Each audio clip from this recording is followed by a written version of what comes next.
This is our 8th study on this man, King Solomon. And so far we've seen a pretty positive side, haven't we, to this man. It's been pretty positive. The story of Solomon, as we've seen, has been a pretty much, I would call, without actually being, obviously knowing the future and not being there, but we know that this type of Messiah in the kingdom age, that it's a perfect type of that. And we've seen all the way through his life to this point, and the kingdom has now been established. The people are happy, they're all in peace, and it's exactly what we expect to see in that future kingdom age. But from the moment that the Queen of Sheba leaves, that we saw last week, when the Queen of Sheba leaves in chapter 10 verse 13, Solomon's downfall begins. And this is where the type of Christ as we know it ends, and it ends quite dramatically.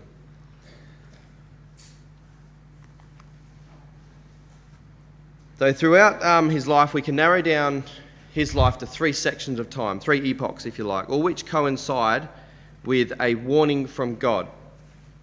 And the first warning, it comes as his youth. So we have three different warnings, one in his youth, one in his middle years, as when he's matured into a glorious king, and then in his later years when age and his faith, as we'll see, it declines. And all these 3 periods of time, they all coincide with a warning from God and the release of a book that we can find in our Bible today.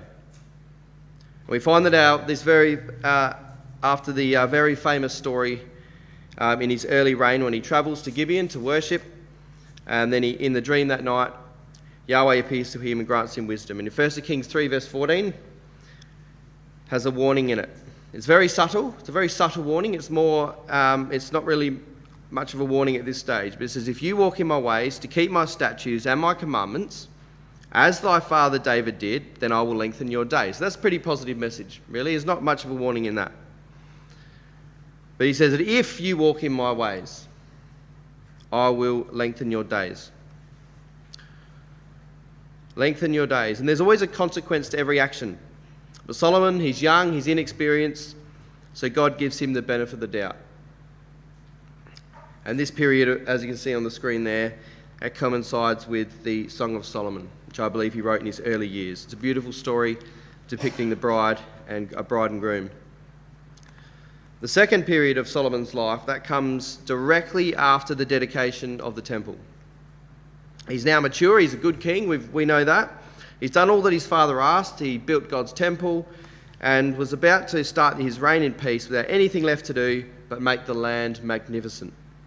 And God appears to him after the prayer and the dedication to the temple, and he says to him in chapter 9 of 1 Kings, verse 2, Yahweh appeared to Solomon the second time, as he appeared to him in Gibeon. So it's assuming that's in a dream again. And Yahweh said to him, I have heard your supplication and your prayer. I have blessed this house you have built, and I will be with you, Solomon. And I'll walk before you as David your father did, in integrity of heart, uprightness, keeping the commandments, statutes, and judgments. Then I will establish your throne forever. But, he says in verse 6, if you shall at all turn from following me, you and your children, and will not keep my commandments and statutes which I have set before you, but go and serve other gods and worship them, then I will cut off Israel out of the land which I have given them, and I'll cast this sacred house out of my sight. So God's gone from asking him to keep the commandments of God to threatening him with termination of everything if he disobeyed. He's mature enough now to know better, and gives him a sharp warning. He says, I will take the land away from you. It'll be gone. The period, of course, is his most successful period, as we know it, in his reign, and it coincides with the book of Proverbs. The third period marks his downfall. So he's an old man now.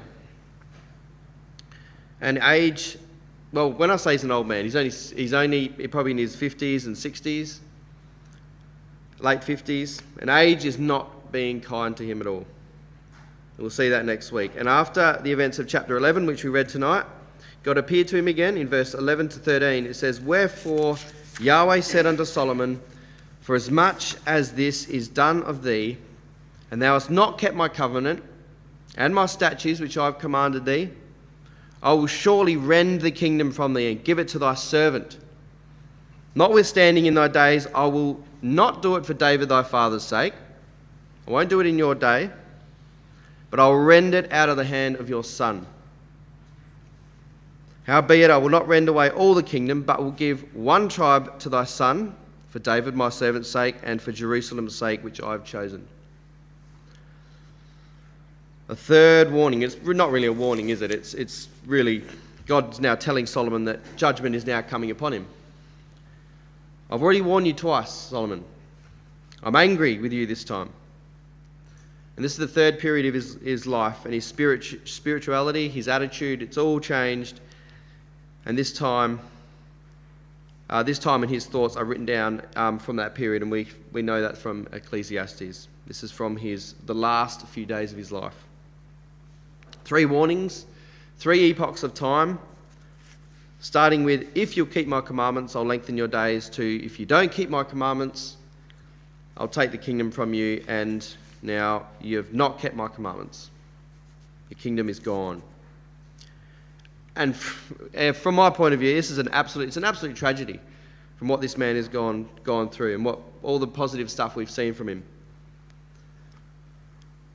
And the question is, where did it all go wrong? Where did it go wrong for this man?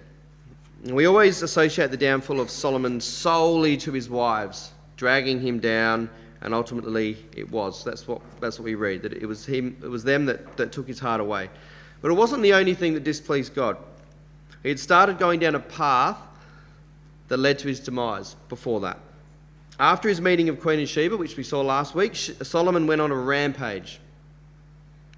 We know all about his magnificence. We read about it all the time. How amazing the land was, all the gold, the jewels, the stones, everything he amassed over time.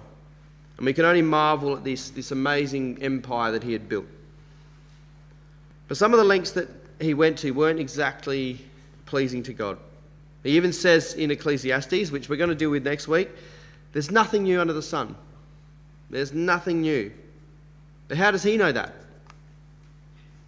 Well, obviously he's tried everything that's under the sun.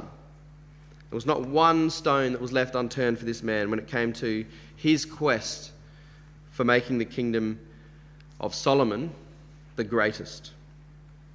And we start seeing a pattern emerging from chapter 10, which is the previous chapter, and starting at verse 14. And I'm going to put them up on the screen, but this is basically what started happening after the Queen of Sheba left in verse 13. It says in verse 14, now the weight of gold that came to Solomon in 1 year was 666 talents. Interestingly, 666 talents. $1.5 billion today. He made 200 targets of beaten gold in verse 16. One target is 600 shekels, which is about $5,000 per target. Verse 17, he made shields of pure gold. 3 pounds of gold per shield. Verse 18, his amazing ivory throne was overlaid in the best gold, it says, the best gold. Verse 21, all his drinking vessels were of gold. All the vessels in the house of Lebanon, which was his house, were of pure gold, none of silver. Verse 23, Solomon's riches exceeded all the kings of the earth, just as he had intended. Verse 24 and 25, everyone throughout the earth wanted to hear his wisdom and knowledge, and they continued to fuel his addiction by bringing him more riches, more gifts. Verse 26, Solomon gathered together chariots and horsemen, 1,400 chariots, 12,000 horsemen, and he put these in cities for his chariots. He built cities for chariots. Verse 28, he had horses brought up from Egypt, the finest horses going around. And chapter 11, verse 1, which we read tonight, Solomon loves many strange women. 700 wives, 300 concubines. So he's gone crazy with all this spending. He's made everything out of gold. He's stockpiled horses. You can't even count how many horses and horsemen and chariots he's got. He's had to build cities to accommodate all these. The house of Lebanon, which is another name for his his palace. That would be amazing. Something you can't even imagine how amazing that palace would be. The intricate carvings, the ornaments, the jewels, the gold. And he's got 1,000 women to live in there with him. Turn with me to Deuteronomy chapter 17. It's important to understand that the law was 100% necessity. It was 100% necessity for the kings of Israel to learn. They had to memorize it, they had to adhere to it, they had to write it out themselves. And this would have been imprinted onto Solomon's brain. He's a smart guy, he knows all this stuff.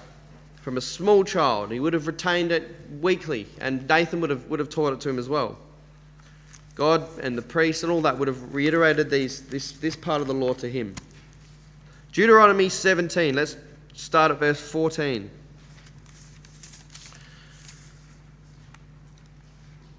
When thou art come unto the land, which Yahweh thy God giveth thee, and shalt possess it, and shalt dwell therein, and shalt say, I will set a king over me, like as all the nations that are about me. Okay, so we've got a guideline now to the kings of Israel. This is a guideline. Thou shalt in any wise set him a king over thee, whom Yahweh thy God shall choose. One from among thy brethren shalt thou set king over thee. Thou mayest not set a stranger over thee, which is not thy brother. So it sounds fine so far. Verse 16. This is some special prohibitions that kings they have to adhere to. But he shall not multiply horses to himself, nor cause the people to return to Egypt, to the end that he should multiply horses. For as much as Yahweh has said unto you, ye shall henceforth return no more that way. So, do not multiply horses. So he's built cities for his horses, just to fit them in his land. Verse 17, neither shall he multiply wives to himself, that his heart turn not away. Neither shall he greatly multiply to himself silver and gold. Don't multiply wives, horses, or gold. 3 do nots as a king. Verse 18, and it shall be when he sitteth upon the throne of his kingdom, that he shall write him a copy of this law in a book, out of that which is before the priests and the Levites. And it shall be with him, and he shall read therein all the days of his life, that he may learn to fear Yahweh his God, to keep all his words of this law, and these statutes to do them, that his heart be not lifted up against his brethren, and that he turn not aside from the commandment, to the right hand, to the left, to the end that he may prolong his days in his kingdom, he and his children in the midst of Israel.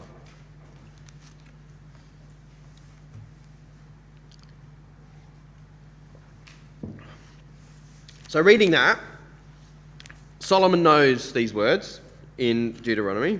He understands these words, and Solomon has now deliberately disobeyed these words. Why? Why has he done this? What possesses him to do so? And next week we're going to delve into his mind during this period.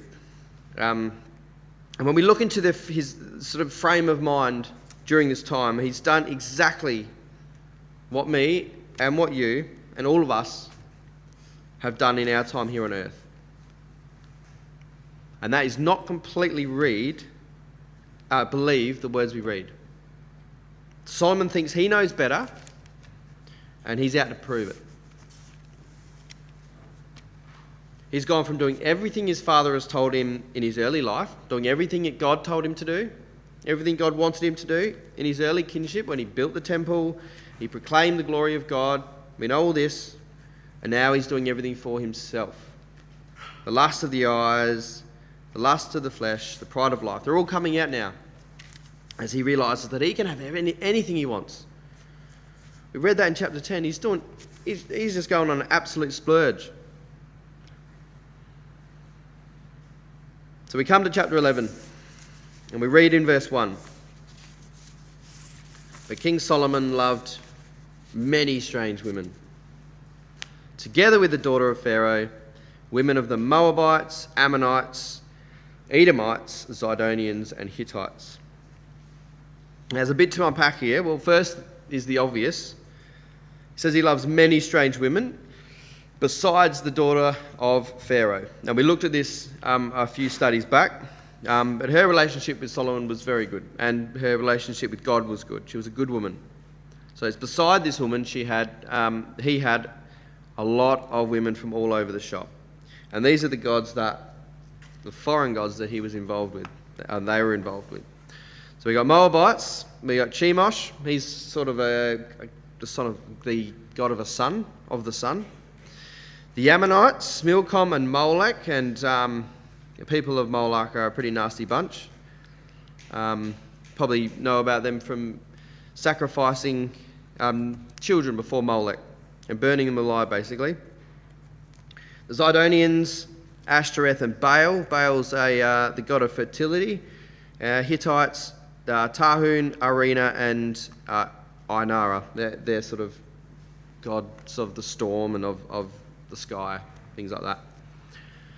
And everyone who worshipped these gods were worshipping things that not even God himself, Jeremiah says, not even God himself could imagine. That's how bad these gods were. Sex and violence is what these gods represented. No laws, no restraints, no disciplines. Everything on the table. And Solomon was attracted to it. So that's the nations that he's now clearly aligned himself with. And that's exactly what it was, an alignment. He didn't simply go down to the local and find himself a lady or meet her at a conference or online. These marriages were initially sort of economically based. A lot of these were. This is how they used to do it. And so in verse 24 of chapter 10, it says that all the earth sought to Solomon. All the kings, all these people came from these wealthy and royal places, because verse 25 it says they brought presents of gold and gifts. They brought all this wealth. So they're obviously pretty well off. And what better way to ally to another man like Solomon is to give their daughter as a treaty, almost as a hostage. They signed a treaty, gave their daughters as wives to seal the deal. So many of these wives, they were pretty much just tributes to the king. They were essentially just hostages to keep the peace as they built their empires. But Solomon, he's a romantic man. He's sensitive and he wants to please all these women in his house. He wants to please them all. Verse 2, it says, of the nations concerning which Yahweh said unto the children of Israel, "You shall not go into them, neither shall they come in unto you, for surely they will turn your heart away after their gods." And what does it say there? Solomon clave unto them in love. He's fallen for them. It's the worst case scenario. Of course he has. He's human. This many women trying to get his attention. And Solomon never want to let anyone down. That's his personality. He just wanted to please everybody. The best man he could be. That's what he wanted to do. And you can see how the conversation starts, can't you? All right, everybody, let's get ready. We're going off to the temple today. We've got our memorial meeting down there. We're going to worship God, and off they all go. And after a while, the wives of Moab, they say, "Look, we're going to go down to our local church on Wednesday night, if you want to join us, just for a little get-together." Okay, just this time. Just this once. This can't hurt one time. So he goes down to the local Moabite shindig. And now the wives of Ammon, Zidon, the Hittites, they're all arcing up. They want a bit of Solomon too. Why can't we get Solomon down to our little dues? And when Solomon is back at home, they say, "Look, down at Zidon, we've got a concert down there on Saturday and a party for Baal on Sunday night." Solomon keeps wanting to please these women. He reluctantly agrees, and all of a sudden, he's going to 5 different meetings a week. And unfortunately, brothers and sisters and young people, when push comes to shove, the world is competing when the world is competing for your attention over God, the world wins. Because Solomon let the world in. This is the point. And soon Sunday mornings weren't fun for him anymore. They hooked him, all the dancing, all the drinking, all the eating, all the fun. Just about anything in the world he wanted, it was right there. And that's what his wives and concubines wanted, him to be with them whilst they enjoyed what the world offered. 700 wives, princesses, and 300 concubines, and his wives turned away his heart. He just couldn't resist it. It was too much for him to deal with. And Solomon, as much as you think he could resist, he just couldn't hold on. His nature, his personality just didn't allow him to. He tried to please everyone and God says, choose me or choose them. You can't have them both. And I can stand here to say that to you now. Look, you choose between God and the world. But it's not that easy. Like, I stand here as a total hypocrite, even saying these words, because most of the time I'm mixing them, both God and the world, in my home. And it's not healthy, and I can admit that. The world is that attractive to us sometimes, and sometimes going to a meeting isn't. Solomon got blindsided by what was right in front of his eyes, making him feel good. And it happens to us daily. We know the reason why it's wrong. God gave us life so we can choose him. And the amount of love that God and Christ has shown us is incomprehensible. It is incomprehensible, but still we choose to linger by the thing that God has put right out there just to test us. And God warns us what will happen if we follow these things. And God warned Solomon as well. Exactly what he would do to him. Take the kingdom from him. Let's read verse 4 to 6. It says, "And it came to pass when Solomon was old." He's an old man. His wives turned away his heart after other gods. His heart wasn't perfect with God anymore, as was the heart of David his father. And he went after these gods, Solomon did. Ashtoreth of the Zidonians, Milcom, the abomination of the Ammonites. And Solomon did evil in the sight of the Lord, and went not fully after Yahweh as he did David his father. So he mentions twice there that his heart, that he didn't follow as David his father did. He did evil. Strong words, isn't it? He got so involved with all his worship. He built the statues, the high places, the altars. He and his strange wives could all sacrifice together. And as far as the Bible is concerned, Solomon is implicit. He's the main reason why all this worship is set up. And Nehemiah saw, and he recalls this event in Nehemiah 13 verse 25. And we can see how he views this transgression in Solomon's life. This is speaking of how Israel married into other nations. And Jeremiah says, "And I contended with them and cursed them and smote certain of them and plucked off their hair and made them swear by God, saying, You shall not give your daughters unto their sons, nor take their daughters unto your sons, or for yourself." Did not Solomon, king of Israel, sin by these things?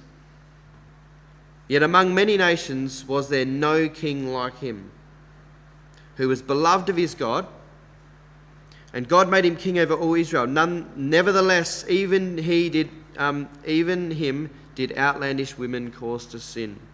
He was beloved of God. That's what is Jedediah. He was beloved of God. And he made him king over all Israel. "Shall we then hearken unto you to do all this great evil, to transgress against our God in marrying strange wives?" And it was a lesson from Nehemiah back then that marrying into the world has its dangers. And it goes back to the point that it's dangerous because it's attractive. That's what the world offers. And as soon as we fall in love, love is blind. We lose control of the situation and it becomes difficult to work our way back. I'm not going to tell anyone who not to marry and who to marry, but even from the Bible, there are dangers. He was like no other king. This is Solomon. He fell by idolatry. Idols is what brings even the wisest men down. And it's a tragedy, brothers and sisters, that a man who was so wise and intelligent could be so foolish. And he was blinded by love. In verse 7, we read that Solomon built a high place for Chemosh, the abomination of Moab, in the hill that is before Jerusalem, for Molech, the abomination of the children of Ammon. So what is this hill that is before Jerusalem? Well, before is in the Jews' direction is a little bit different to ours. Forward is east. Backwards is west, left is north, right is south. So the hill that is before Jerusalem, that's on the east of the city. So it's right in front of the city on the east. What hill, brothers and sisters, young people, what hill is east of Jerusalem? Does anyone know? What mountain is east of Jerusalem? Mount of Olives. Solomon's gone out and built all these high places, these statues on the Mount of Olives. And a cross-reference, in case it sounds made up, Zechariah 14, verse 4, very well-known verse. In that day Christ will land on the Mount of Olives, which is before Jerusalem on the east. So it basically spells it out for you. So he built all these disgusting idols, all these things, all these high places at the forefront of Jerusalem, right in front of Jerusalem. And to put this into context, how evil this practice was, let's turn actually to 2 Kings chapter 23. I'm going to have it on the screen as well, but if you don't want to turn it up, that's fine. It's going to be on the screen. 2 Kings 23 and verse 13. This is what happened in quite a few years' time.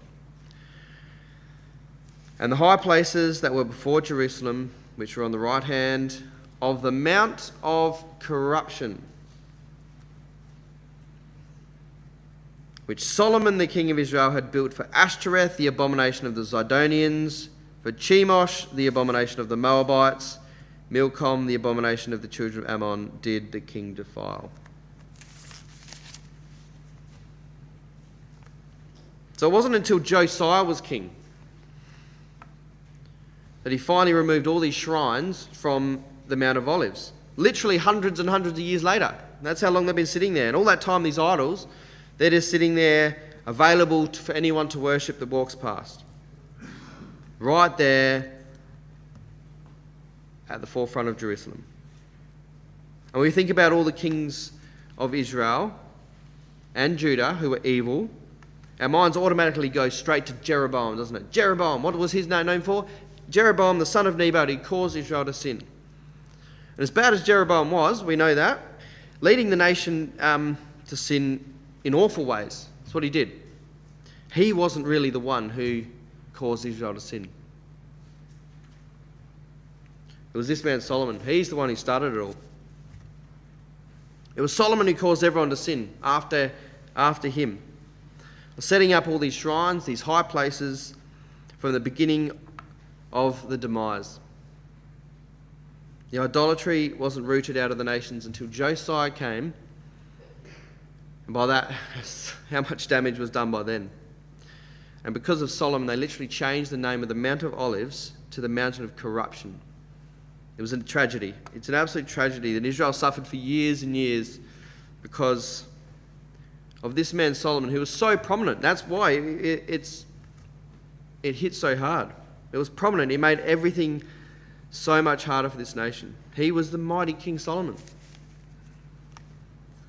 And when we hear someone in our midst who goes astray in dramatic fashion, someone who's instrumental in the ecclesia, a speaker, a leader, a teacher, it feels like more shocking, and it almost feels like we've been lied to. Like we've been duped when it happens to a prominent brother or sister. And we question ourselves, look what he did. He was our Sunday school teacher. We looked up to him. That should make it okay, right? And these things can be devastating, and Solomon will have a lot to answer for in the kingdom at the judgment seat for dragging this nation into oblivion. And God loved him. Solomon loved God until blind love and lust dragged him and his heart elsewhere. And like a child of our own going astray, God had to watch his beloved Solomon fall into worldly traps. How would God feel at this time? How does God feel when we choose to spend all our time with idols instead of him? He'd be devastated, and he was. He says it in verse 9. And Yahweh was angry with Solomon. He's angry because his heart was turned from Yahweh, God of Israel, which had appeared unto him twice. And he commanded him concerning this thing, that he should not go after other gods. But he kept not that which Yahweh commanded. He was angry. It's as simple as that. And as much as we know that God knows all, and he would have seen this coming, obviously, it was disappointing for God. He had such potential to reign all his life with the kingdom at the pinnacle, and Israel would have been prosperous for years and years and years. But actions have consequences, and we all know this. And they seem like pretty severe consequences, to be fair. So let's talk about the women. So we're not going to subject women to the sole reason men fail, and we need to watch out for them 24/7. This is a Solomon problem that we're talking about here. And we know a lot of women who Solomon had to deal with. There's a lot of them there. The most well-known one, of course, is Pharaoh's daughter, who he married in conjunction with his alliance to Egypt. That was very early on. And we won't go into her again. But, she was lovely, who Solomon loved, and God loved her, and she loved God, and they worked together well. She was not strange.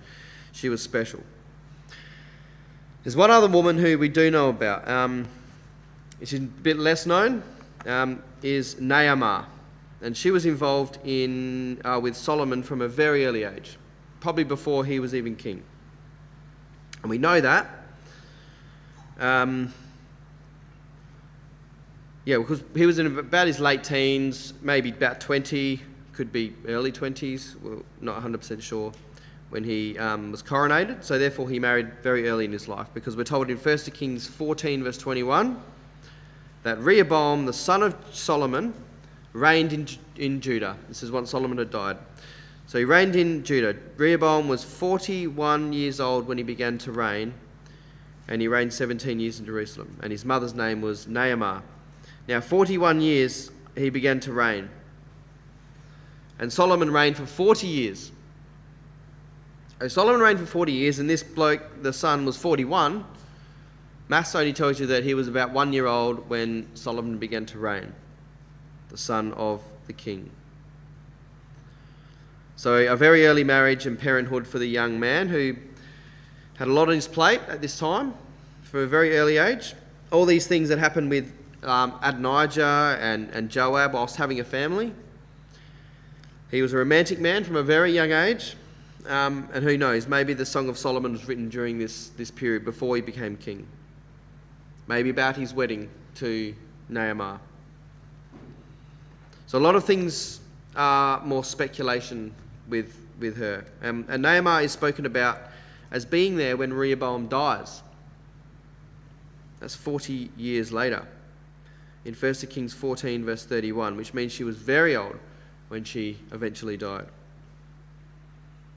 And it's hard to know what sort of dynamic these marriages had and what they were like, because there was a whole, the whole time that Solomon married, she was there, Naamah, when they married. She married the Egyptian princess, and then obviously about 1,000 women came along during that time. I don't know how she would have felt about it. She might not have been too pleased. when all these princesses got all the attention and the personal house in the palace, etc. But it's interesting that also that Rehoboam is the only son. Rehoboam's the only son. Out of 1,000 wives that he was sleeping with, that was born to him was only one son recorded. Probably might have been more, but this is the only one that is recorded. You know, that's the one thing about being a king, is you try to flood the land with all your offspring so you have plenty to choose from to sit on your throne. He didn't have that option. And even Solomon, as you see on the screen there in Psalm 127, even I believe Solomon wrote this, or someone who's talking about Solomon. He says, "Except Yahweh build the house, they labour in vain that build it." Talking about our family. "Children are a heritage of the Lord, and fruit in her womb is reward of her labour. Children are like arrows to the mighty man. Happy is the man who has a quiver full of them. They won't be ashamed." That's what he recorded. And it's only recorded that he has one son. This man, Rehoboam, Solomon's son, who was the man to take over the kingdom when he died. And this started the downfall of the kingdom of God when he started taking over. Him and Jeroboam. And by this stage, when Rehoboam took over, everybody had forgotten about Solomon and his magnificence, and about the kingdom and about the temple. They'd all forgotten about it. They'd forgotten about Solomon's amazing wisdom, his justice, his peace. All they remembered was him and his shrines, his women, the gods, the idols. They remembered him as an old, decrepit man who had ruined his last 20 years by collecting gold, horses, women, and idols. And we can sit here as experts, can't we, and say, this man's not going to be in the kingdom. Look at the damage he's done. Look at the sins he's committed. And if we say this, we're basically saying, I'm squeaky clean and would never do anything like this. And we're also saying that God's a liar. Because I know that he says that he'll forgive our sins as far as the east is from the west, but there's no way that Solomon's getting away with it. He'll never get forgiven. In fact, Ecclesiastes isn't even written by Solomon. That's what people say. He didn't get away with it anyway. He didn't get away with any punishment. Like David, he had issues of his own with his children, namely his only son, who continued the demise of the nation. And in chapter 14 of this chapter, verse 14 of this chapter 11, the peace that he enjoyed throughout the entire reign now came to an end. It says the adversaries came up against Solomon in a flash. In an instant, they came up against him. And the next part of the chapter basically talks about this man Hadad, the Edomite, who came up from Egypt. He fled to Egypt as a young boy. That was because of David, his father. And he grows up in Pharaoh's house. And hearing of Solomon's weakness, he decides to rise up again and reclaim his land again. A story very similar to Moses, but with an opposite. In this case, Hadad, he hated Israel instead of loving it, for tearing his people apart. After everyone knowing that Solomon's God loved Israel, and all these people in the end of this chapter 11, all these people hate Israel. They hated Israel, and they came to take their land again. And Jeroboam, he's part of Solomon's own administration, we're told, his own house. He ends up becoming king of the north, his own servant. And in Proverbs, it's funny that Solomon in the Proverbs says how annoying it is. He hates the fact that when a servant reigns. And God says, I'm going to take your kingdom and I'm going to give it to your servant.